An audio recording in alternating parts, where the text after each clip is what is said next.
sure your favorite gospel musician was there somewhere. Bringing us to our conversation right now, far away from glittering stars to wet beds, soaked mattresses, and the terror of a child waking up to see the map of Africa on his bed, and he knew that he caused it. Now Kosa. Yes, I was there before. So if you're a child and you're watching this, Uncle Calf was a bedwetter. I've graduated from that business. The question I want to ask is, what age did you stop wetting your bed? What kind of threats did grandma and mama give you? You know, I had a frog thing around my waist, thing that they threatened me with. Thank God they didn't do that. What's it all about, and how can it be stopped easily? Today I have my guest here, who's a pediatric nephrologist. She's with the University of Ghana Medical Center, GMC. Her name is Dr. Beatrice Irene Nyan, and we are looking at bedwetting in children. Good morning. Good morning, Kafui. Happy to be here again. I'm happy to be here. Being after some time. Yes, indeed. Well, and good morning to our cherished viewers. Indeed. Well, I'm going to ask some. I struggled in getting here. But you're here. Your viewers are very loyal. They are very loyal. I struggled in controlling my bladder. I think I was about 12 when I stopped. Oh, yes. It's common. When did you stop? It's common. I can't remember, so it was quite early. Fortunately. Okay. All right. So you are one ahead. What causes children to wet their beds? Great. So thanks for that interesting question. I think that's a good way to begin the session. Yes. Because sometimes some parents get so inundated with the stress and embarrassment that come with this that they actually tend to think that it's somebody, you know, as the Ghanaian parlance goes, it's somebody that is doing their child. Oh. You know the Ghanaian parlance. Is it spiritual? No, not at all. It's a condition that is very common in children. Actually, it's said to be the second most chronic condition during childhood. Really? So that is very, very common. Second most common chronic condition that can occur in any child is bedwetting. So it's very common. So it's very, very common. But as the child grows older, then the prevalence becomes lower. So it stands to reason that if you have a child who is about 5 years, 6 years, if you take a cohort of children around that age, you will find more bedwetters than if you take 13, 12, above 10-year-olds. So generally, the older the children population, the less the prevalence of bedwetting. So let me just chip this in. Yes. The age at which you can label a child as a bedwetter, and it's quite a derogatory term, so we don't like to use. Now everybody should learn this term. It's called enuresis. So even the lay person should know this term, enuresis, so that we don't say wetting the bed. It doesn't sound so nice to the children. But we categorize a child as having a bedwetting problem from the age of 5. Okay. So if you have a child who is younger than 5 years old, it's allowable, for want of a better word. But after the age of 5, then it becomes a problem, and then you would want to deal with this problem. Okay. And even depending on what age the child is, the actions or interventions that you might take will differ. Because if I have a 6-year-old who's wetting their bed, the strategy I'll use, by and large, we have very similar strategies. But I wouldn't go to all the full length of the management compared to a child who's like 15 years. So it's common. If you take 5, 6-year-olds and going between 5 and 10, over 10% of them will be wetting their beds. And for a condition to have about 10% or more, 15, 20, some even will quote 20%, that is a huge number of people in that population who is wetting their bed. If you take over 10-year-olds, you probably find about 1% to 5% wetting their bed. But the good news is that almost everybody will grow out of this condition. I'm told some adults wet, but that is very, very rare. Okay. So it's a developmental challenge or problem. So as the child grows older, then the condition also phases out. So that's the good news to any parent whose child is wetting their bed. Awesome. So yeah. So that's it. We've got some stats there that wanted to show you 0.5, 1%. You know, you have teenagers, 10-year-olds, 6-year-olds. So It's quite common. As you said, the second most common chronic condition. Common chronic condition in childhood. What, very common. What causes bedwetting? Why are children wetting Why their are beds? children wetting their bed? Thanks for that question too, so that people would know that it is something that we know about and can help. So there are several pathways that come into play to lead a child to wet their bed.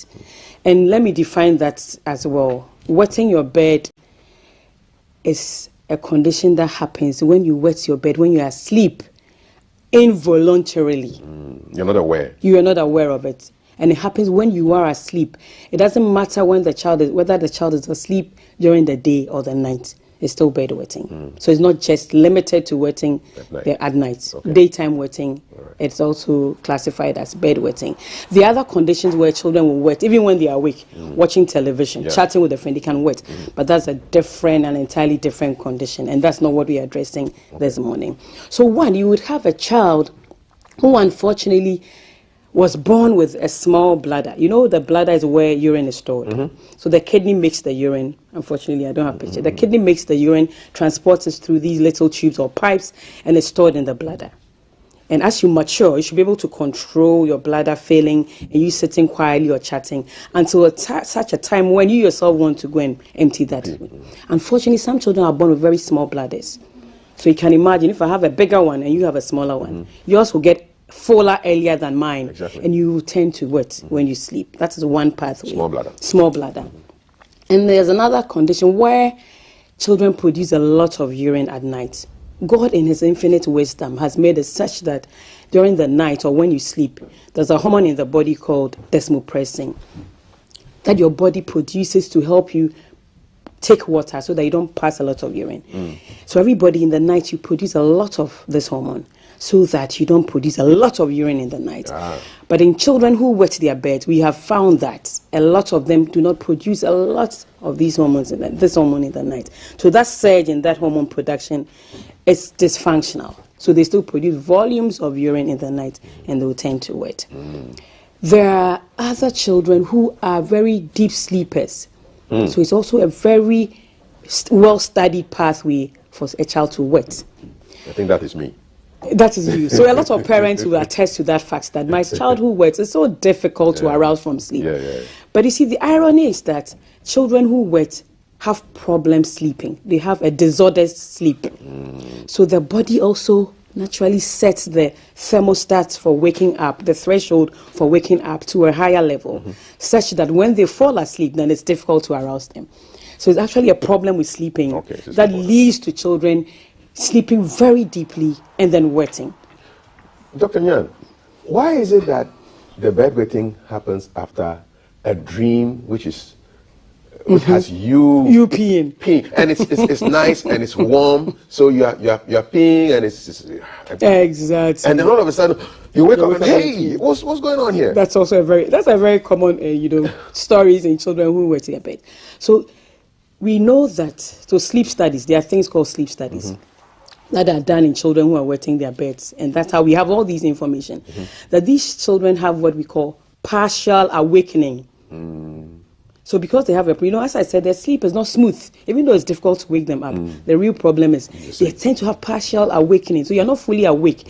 And it's thought that it's during those times that you seemingly will be dreaming about you passing urine. Yes. So you are semi-awake, but you're not really awake. And it's that you're dreaming, but you are really doing the thing.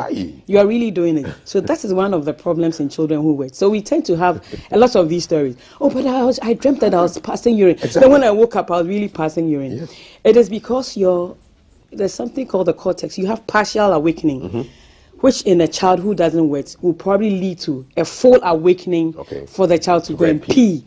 But because they have that problem, so it's little episodes of awakening, which doesn't lead to full awakening, and then you like you're dreaming, but you're actually doing it, and then you pee. So unfortunately, that's what happens in children who wet their bed.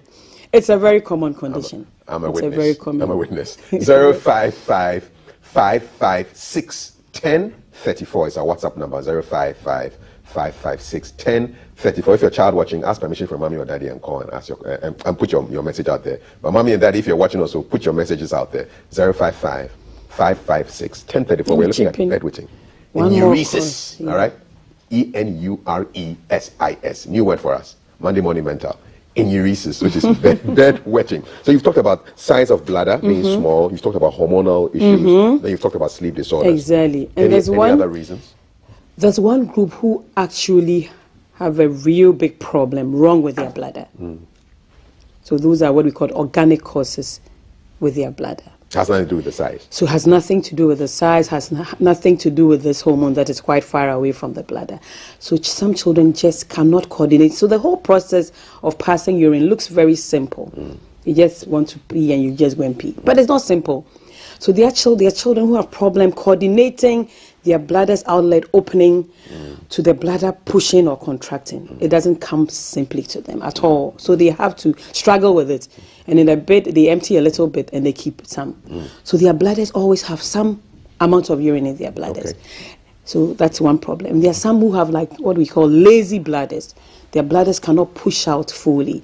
So they struggle and they always have some urine. So you can imagine if you always have some urine in your bladder, you sleep some 1 or 2 hours and it's full and it has to come out. Yeah. And there are some who have what we call reflux. As they pass the urine is supposed to move forward. Forward ever, no backwards. No backwards. But there's some children, as it goes forward, some comes up. It's called a reflux. So it's back up. Exactly. Okay. So once you get done, the one up comes and sits in. So they have real issues with their bladders that contributes to them wetting in the night or when they sleep. Okay. So how do you deal with all these issues? Great. So if you have a small bladder, what can you do about that? If you have a small bladder, what can you do about it? So I'll just mention the general things that we do, irrespective of which pathway your course is following, before I come and look at the specific causes. So generally, it stands to reason that the more you drink, the more you will pass urine.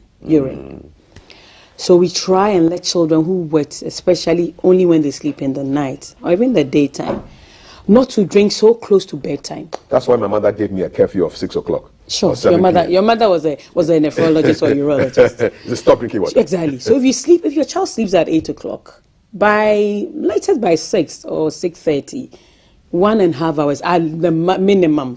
Stop drinking water. Stop eating, because it all will lead to some water being absorbed and then you peeing. So that is one general thing we advise parents to let their children do. It's difficult. Some will go and hide behind the fridge and do it. You're thirsty too. Yeah, you're thirsty too. The other thing is that we try and let you spread the water drinking, because you don't want a child to also be dehydrated. Yes. Because you are wetting your bed, you are thirsty and not drinking. So try and drink more. So if you divide the day into 3, drink more in like the first 2/3 of the day. So the morning a lot, the afternoon a lot, evening you limit it. So that the child doesn't become depleted when it comes to water. And they still have the adequate amount of water they need to take. Then the other thing is sugary foods, sugary drinks. Ooh. So we should try and limit the amount of sugary drinks our children who wet take during the day, and definitely not close to bedtime, because sugar, exactly. So what it is that when things go into the kidney and things need to be absorbed back into the system, sugar will draw water with it. So the more sugar you take, more water is absorbed into your system, more things are delivered to the system, and more fluid will go out in your urine. So that is how sugar causing urination goes. The other thing we do is that if your child is constipated, is that I usually want to ask, is your child constipated? No. But when you ask, when was the last time you poo-pooed? So maybe 3 days ago. Okay. Constipation is a common and significant association with children who wet bed. So if there's any parent whose child is wetting, they should make sure that the child is not constipated. Because where the urine is stored and where poo-poo is stored, they are friends, they are next door neighbors. Okay. But you can imagine, poo-poo will be stronger than urine. So the poo-poo takes up a chunk of the volume of the bladder. So in effect, the volume that is left for urine to be stored is minimized, because a larger part of it is being occupied by the poo-poo, even though it's not internal within the structure. So and then sometimes you can imagine there'll be half here, the bladder is distorted in a way. You pee, the lower half comes, the upper half. So constipation is a very significant association. So we treat constipation. If the child is constipated, we treat that one. Then we try and tell mothers, especially for the younger one, the 6-year-old, 7-year-old, if you can lift the child, you practically lift your child when the child sleeps to go and pee, to put the child on the toilet, the WC. So it's called lifting. You lift while the child is sleeping. While the child is sleeping, you lift periodically. You lift I think periodically. mommy did that as well. Oh, mommy did very well. I think we need to applaud her. And She did. Yeah, she did some noise. Yes. So you lift. For the older children, you wake. So you wake periodically for your child to go and pee every 3. So it's actually when you're going to manage children who have enuresis, you need to get the motivation of the child, get the motivation of the parents. Because as you can see so far, I haven't mentioned any medication. No.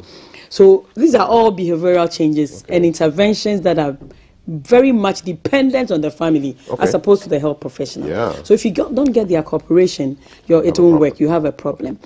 So we actually wake them periodically to go and pee. Then there's something called bladder training. So now I'm going into I'm veering into the specific courses. If you have a child who has a small bladder, there are more highfalutin management, but these are the common things that you do.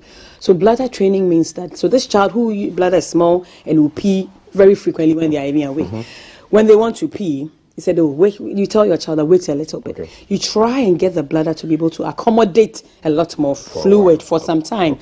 That is not to say that you should leave your child not peeing for hours. That is also detrimental. That causes urinary tract infection, and we do not want that. So bladder training also helps augment the capacity of the bladder to keep urine in children who have small bladder capacities. There's another general thing we do called cleanliness training. So it is not a punishment. I haven't mentioned punishment. I wanted to project that slide that no punishment should be meted out to any child who is no threats. No threats at all. Even though some parents no frogs around the waist. No. Shamolo, not at all. So cleanliness training means that when they pee, you let them change their beddings. So you take your blanket or your bed sheets, etc., and then you put on a new one. It's all helping you to be awake, and then next time not to pee. And it's also been shown to help. I did it myself when I was in the body house. Great. Pee at 2 a.m. and then I woke up and did my own thing. Oh my God! Before your people will come and see it. All right. So that is one for those who have the small bladder capacities. And then what I would say, unfortunately I don't have it, is that I'll underscore that desist from negative consequences. Thank you. So that leads me to the other arm of management, which is positive reinforcement. So if your child, so you need to agree between you and the child. If you go dry, initially we don't even use the number of days that they are dry. We use the number of days when they comply with these interventions. So if you don't drink your Calipo or your whatever for like 5 days or something, you don't drink by 6 because you sleep at 8, we'll give you this, and you decide. So with time, then you can increase it to the number of dry days. All right. So if you don't pee for 5 days, and it all depends on how frequent your child is wetting. If your child is wetting every day, even 2 days in the week being dry is a big achievement, and you need to accordingly record. But if your child is peeing once in 2, so it all depends on the prevalence or the frequency of the peeing. Then you reward, because this condition has a lot of psychological consequences on these children. It is not a condition that is going to make you rush to the emergency room, but its far-reaching consequences are what we don't want. We don't want to raise up children who become timid adults in future. We want adults who are confident, have a good self-esteem, but this affects their self-esteem. So if you together add punishment, metals, very serious, I don't want to mention some of them. In the olden days, what I would say forefathers used to do and it affected public their shaming. They used to shame people terrible. publicly, And even you look at your sibling. You are older than her. She's not wetting. Why are you wetting? We should desist from that. It doesn't help in any way. And they get to a point that is like, they are used to it. It's just punishment. But reward has been found to motivate them strongly and has better outcomes for them in stopping. So they strive to be dry so that they can get the reward that you have planned together with them, not what you want to do together with them. Then, for those who are producing a lot of urine because they don't have that hormone, we give them a synthetic form of the hormone in terms of a pill, a drug. To help them. But usually those are, it's at the far end. We do the general things commonly before. So very few people have to be on those medications. So that's not the first thing we do, because we know that if all these behavioral interventions come into play, the possibility of a child relapsing and peeing is lower than when you give medications. Because when you give medications, once you stop, they might pee again. And the gold standard or the final one is to use a bed alarm, a bed wetting alarm or enuresis alarm. So as soon as you mention a parent, I did it. I set my phone to an alarm. That is not the alarm we are talking about, because the enuresis alarm works on the brain. It's something called the operant conditions in psychology. So it's not the alarm that you just wake the child. Exactly. So what it does is that it's an alarm with some electrode or pad. And how it works is that as soon as the pad or electrode comes into contact with urine, it goes off. And I bet you it is very, very loud. Very, very loud. So the child has to wake up. And most, even deep sleepers, would wake up and go and finish peeing. That's how it's supposed to work. Go and finish the business they've started in the washroom and come back. So with time, your brain is conditioned to be waking up at these times that the alarm goes off. And with time, you will stop peeing in bed. But you need commitment for at least about 3 months. So when the urine is coming and then the alarm sounds? The urine, so some patient, yes, then the alarm goes off. What does it sound like? Fire alarm? So there's a vibration and a very loud, it's not like fire. Yes, you can set it to different. And it vibrates as well for you to do that. Wow. And for those, there's some in Ghana? There's some in Ghana. There's some in Ghana. All right. Maybe off camera, you direct we'll to talk. it. You will yes. talk. So and that is what it's the gold standard. Unless your child is producing a lot of urine because they don't have the hormone. For all the other causes, this is what gives a lasting stoppage of enuresis or bedwetting. Wow. And we encourage a lot of people, especially for the older children. Okay. So those above 10, typically I'll put on the alarm so that you stop that habit. But it takes time. I wish I had one of those back then, to save me the torture. Couple of messages now, 055-556-1034 for Dr. Nyan. Does the weather condition cause bedwetting? Good. So that's also a question I tend to get a lot of time when I talk about this. So usually when the weather is warm, you lose a lot of heat through your sweat, etc. So the body conserves fluid. When the weather is cold, a lot of these losses from the body is minimized or even non-existent. So there's lots of room for you to lose fluid in your urine. So that is why during the cold weather, children who wet tend to wet more during the cold weather because your body is not conserving fluid. So it's not the brain is not telling the body, keep fluid because we've lost fluid. So they tend to wet a lot more when the weather is cold. All right. This is, I can identify with this one. Yaira says, good morning. My daughter is 14, still wets the bed. She gained admission into one of the renowned senior high schools, but would prefer she stays at home as a day student. Shame. Because I can't stand the shame. I need your help, please. I wake up 4 times a night to pee. What should Yaira be doing for her daughter? So good. I think for her daughter, she needs to report to the facility so that we put all the management in perspective and institute them. Okay. There's something we call the bladder diary that sometimes we give to children like her. So that's a step higher, even though it's quite simple.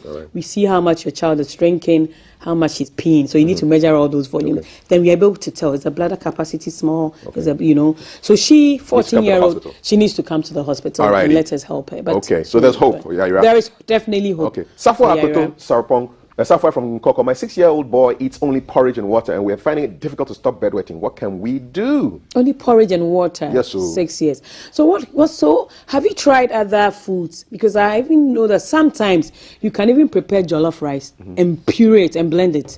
Okay. And that yes. So you should try those exactly. So it looks like porridge. All right. So you do whatever you want to do. Let it look like porridge. Okay. But the water content is minimized. Okay. So that you can help reduce the fluid content of it. Nice one. A couple more before we go. What could possibly cause an 18-year-old lady to wet her bed? What's the solution? That's Eric from Kaswa, and it's also linked to this one. My husband is 36 years, but still bedwets. That's the few ones. What can I do to solve the problem? So great. These are adults. These are 18, adults. 36. So 18, fine. So there's one categorization of bedwetting that I didn't mention here because that's also in another class. So usually these ones I'm talking about, since they were born, they've never been dry. But there's one that people are dry and they start wetting at a certain age. So that one, there are other causes. It could be that they have some of these real bladder problems I mentioned. It could be that they have urinary tract infection. Some even abuses, whether sexual abuse, psychological abuse, emotional abuse. So the older people, we want to know, were there any points in time where they were dry and started wetting, or they have always been dry? So they need to be evaluated. Okay. And then the prostate, etc. We need to look at those. All right. For the 18-year-old, it's late though, but we still can carry out some of these interventions. Okay. The 36-year-old, we need to do further investigations. Quick question here. How can I control my bladder for at least an hour and 30 minutes? If I'm unable to, I unfortunately end up urinating on myself. I'm a 22-year-old young man. Initially, I used to drink a lot of water, but nowadays I've reduced my water intake. take? He's 22. He needs exactly. So that person could be so I didn't want to bring the term. So there are people who are called dysfunctional voiders. As I said, that simple process of peeing doesn't come simple to a lot of people. We can look at that way. So that 22-year-old also needs to be investigated. Okay. We need to probably do an ultrasound, looking at his system, and then there are other trainings that use your nerves. Okay. So I didn't mention those ones. A lot of, a few complex ones we can throw in there So there are to help options. the options to help the 22-year-old so that it is under your control.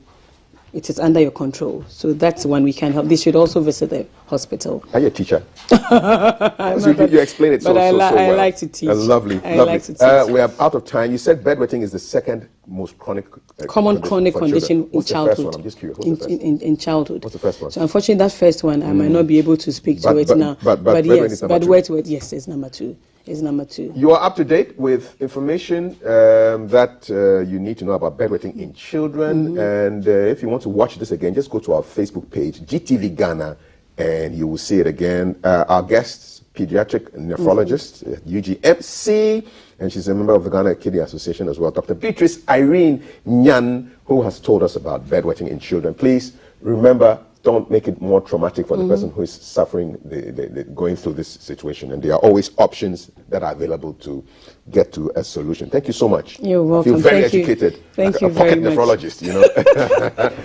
She's coming up next with sports news. Her name is Thelma Taki, standing in for Matiti Saida Siddiq. We've got social media corner coming up. We've got headlines. We've got the scoop with the National Service Scheme Executive Director. And then the man, Joseph Walker, will be walking into the studio and sitting down with Valerie for entertainment. It's sports news time right now. Stick around. Don't go anywhere.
Thanks for staying on. Such wisdom nuggets we picked from that previous conversation on bedwetting in children. I've seen people being treated just to shame them from out of bedwetting. And when we were kids, those used to be very, very common. Bring you out into the compound and everyone hoots at you. The doctor is telling us it's not a healthy way to go about it. And like I've said, if you missed that conversation, go back to our stream, GTV Ghana, everyone social media, and update yourself. This is the sports segment. I'm Thelma Taki. Newly appointed Black Galaxies head coach Didi Dramani has hit the ground running by calling several players to report at the Ghana Man Soccer Center for Excellence for a 3-day screening. The Ghana Football Association confirmed Didi Dramani as replacement for Anna Walker after Ghana was eliminated at the quarter-final stage of the 2023 CHAN tournament in Algeria.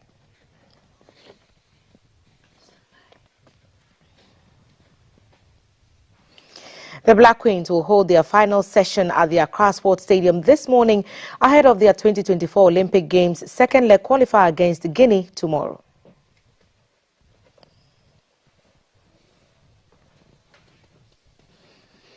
So the Queens are coming from the back of a 3-0 thrashing of Guinea in the first leg encounter that took place in Conakry 4 days ago. Let's listen to head coach Nora Haptel after the game. Questions in French, of course. Okay. Yeah, I think we had a good start in the Olympic qualifiers. We won this game 3-0. We arrived here, had some issues before the game, so the game needed to postpone 1 hour later. But we always adapt to all those challenges. I think in the beginning we also needed to get a bit attached to this very difficult grass here. It's a very bumpy pitch when you are on it, but step by step we entered into the game. We had a very stable start. I think the score should have been in the end much higher when you have the chances. We have the XG factor, so the rate out of these chances was a bit low. But all in all, very stable. We worked in the defense, good on the long ball, second ball. So we had a good analysis of the opponent, and I think we didn't let them enter into nearly any chances. So in the end, I'm very satisfied. We are looking forward to travel home to Ghana, and of course having the second leg at home there. From the camp of Manchester United in the UK, Harry Maguire says he's been stripped of his captaincy by manager Erik ten Hag. Maguire was appointed skipper by Ten Hag's predecessor Ole Gunnar Solskjaer in January 2020. Man United are close to a new signing, and so we'll see what the other details are in our next story. The transfer window is open, but it's not Harry Maguire who will captain United any longer. But as the transfer window opens, Manchester United are on the brink of completing the signing of Inter Milan goalkeeper Andre Onana for almost €50 million, following a further meeting between United and Onana's representatives on Sunday. It is understood an agreement was reached for a 5-year contract with the option of a further year. The 27-year-old Cameroonian will replace long-time #1 David De Gea, who left the club last month after 12 seasons. Negotiations between the clubs have not yet been completed.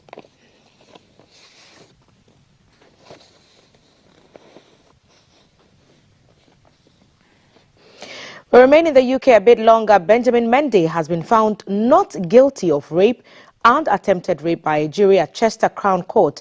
The former Manchester City defender was cleared unanimously of 1 count of rape in October 2020 and 1 count of attempted rape in October 2018. The former French international wept as a jury cleared him after a retrial, which meant the 28-year-old defender has now been freed of all allegations made against him by 6 women, which destroyed his football career.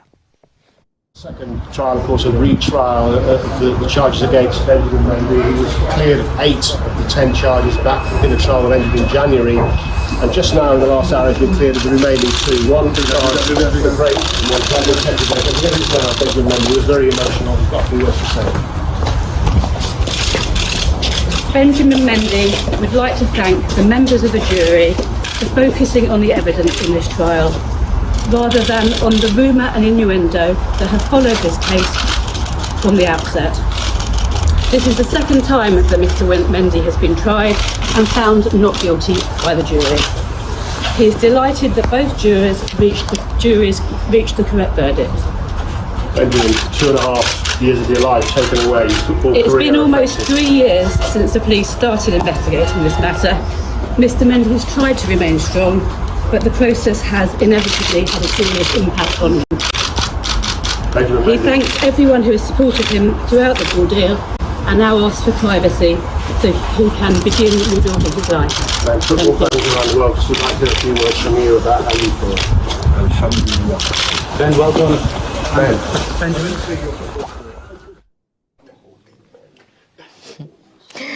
Alhamdulillah for Mendy there, with his being found not guilty. Let's jet off to another part of the country. A mighty storm rocked Inter Miami's DRV PNK Stadium ahead of Lionel Messi and Sergio Busquets' presentation ceremony that delayed the event by 2 hours. Some say it was showers of blessing or a storm of blessing, whatever you want to call it. Inter Miami President Ori Mas and David Beckham made their way to the field of play after the storm was over, and thousands of fans created a festive environment inside the team's 18,000-seat home stadium and braved the rain to witness the event. Lionel Messi was greeted by applause from fans in attendance at the DRV PNK Stadium before receiving a pink Inter Miami jersey with his familiar number 10 on the back.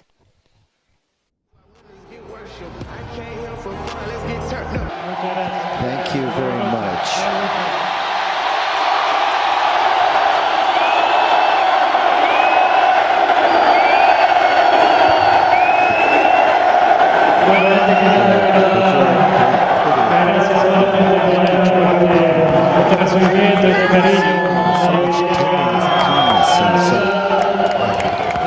The truth is that I'm very moved to be here in Miami, to be with you.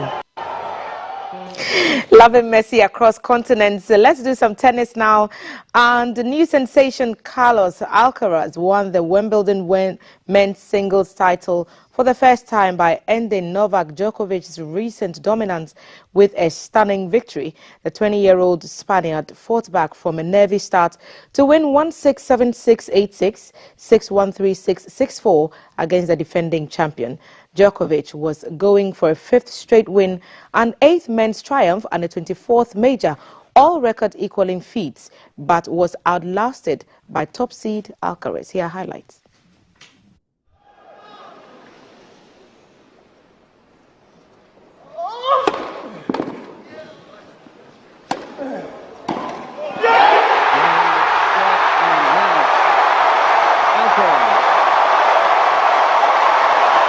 Sets 2-2, 1-6, 7-6, 6-1, 3-6, 6-6-4.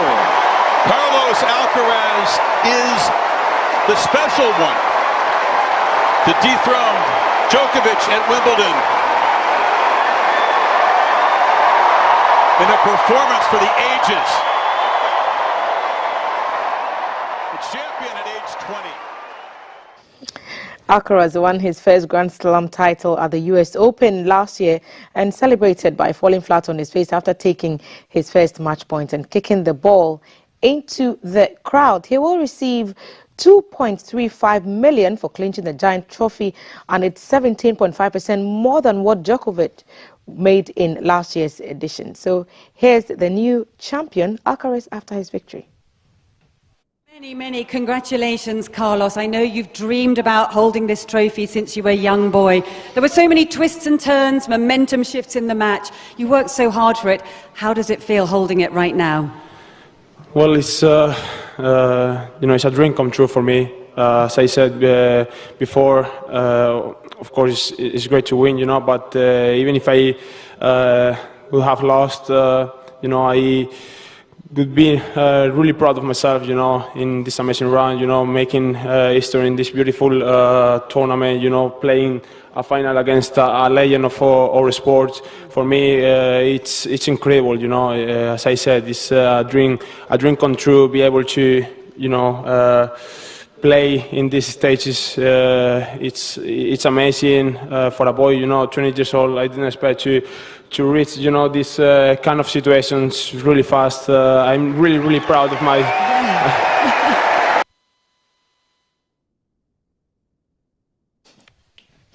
And former champion Novak Djokovic, who played with his family as they watched from the stands, gave an emotional speech after his defeat. Djokovic.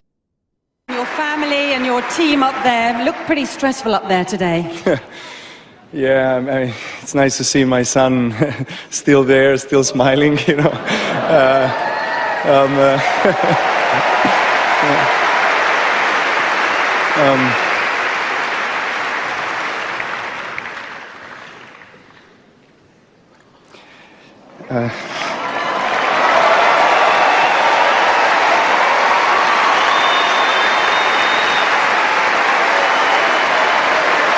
Sorry. I love you. Thank you for supporting me, and I'll give you a big hug, and we can all love each other. Thank you. Novak Djokovic, ladies and gentlemen. Hey, an amazing season he has had. Congratulations to the new champion. But Charlie, the greats are great forever. Once a champion, always a champion. And that's how we wrap the sports segment of the news. Expect social media corner in a few minutes. Expect the headline segment in a few minutes. Sit down with the National Service Secretariat boss, and we'll talk about all things NSS this year as we head into the start of a new service year. Also some gospel music at the tail end of the show. It's Breakfast Live on GTV, and we'll be back after the break.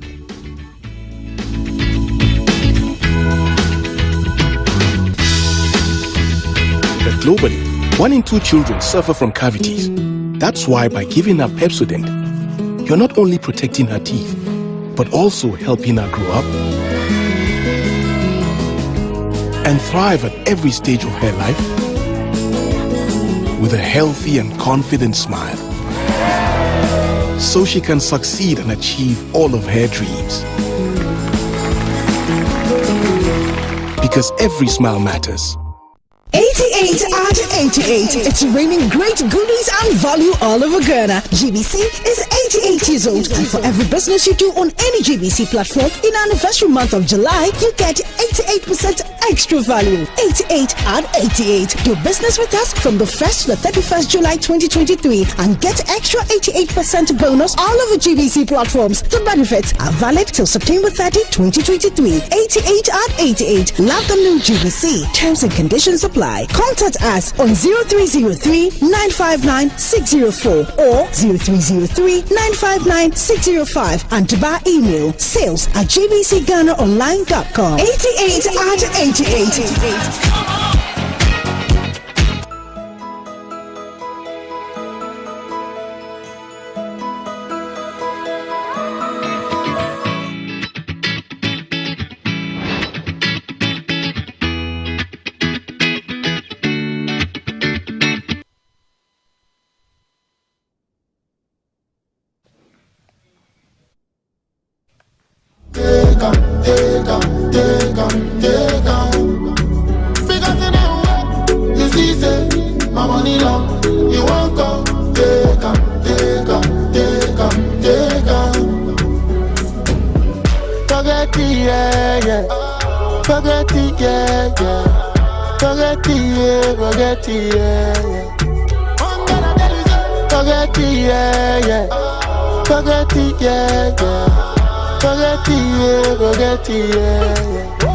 She see me in a Benzo, man chippy in a Gucci and Kenzo. She wants to circle me back on the Enzo. Batman now go so from long way I cut off the link. She left a message in a DM, master go ban man from AM to PM. She can't forget about the things when me give her. When me shift up the beat, shift up the beat, yeah. Somebody will tell her, oh Isabella, me and no be Mandela. Your time don't pass where you take. Alright. That's how we like to welcome into the social media corner this morning. Stonebwoy there sharing a reel of the song Forget from his Fifth Dimension album. You see the scenery there and everything, very, very beautiful to see. And he released a video over the weekend, and now I want to tell you that my weekend is not one I'm going to forget very soon. I had a chance to watch Uncle Ibo White, I Like What You Want, and it was a brilliant play. It was amazing, and I just want to think over the years, with the number of plays he's churned out, he's one of Ghana's prolific playwrights, and we should give him his flowers, maybe put up a monument or something, not wait for something to happen before we say, hey, this was one of our greatest playwrighs ever. So now, I want you to watch the actual video of Stonebwoy's Forget from his Fifth Dimension album. Here's the video.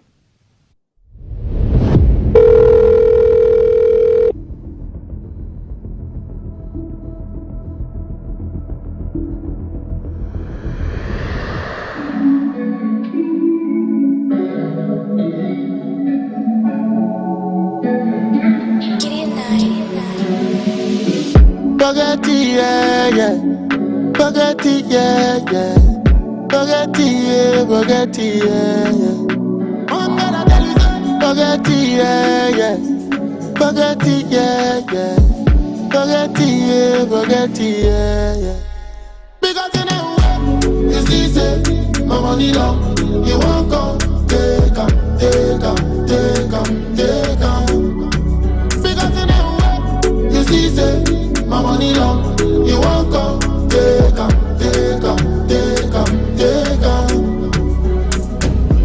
Spaghetti, yeah. Spaghetti, yeah. Spaghetti, yeah. I'm gonna tell you that. Spaghetti, yeah. Spaghetti, yeah. Spaghetti, yeah. She see me in a Benzo, man jippy in a Gucci and Kenzo. She wants circle me back on the Enzo. Batman now go so from long way I cut off the link. She left a message in a DM, master go pan man from AM to PM. She can't forget about the things when me give her. When me shift up the beat, yeah. Somebody be tell her, oh Isabella, me and no be Mandela. Your time don't pass where you take Candela. Right, I know what she has spent my pounds and dollar.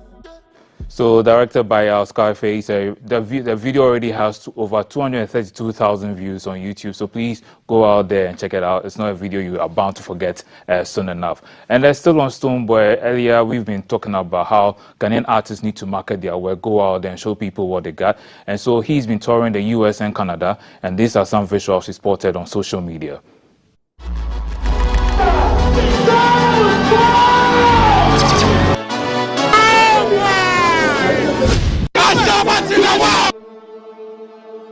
It's Ghana in the building right now.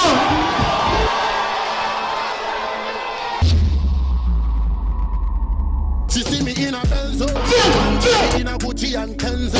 She back on the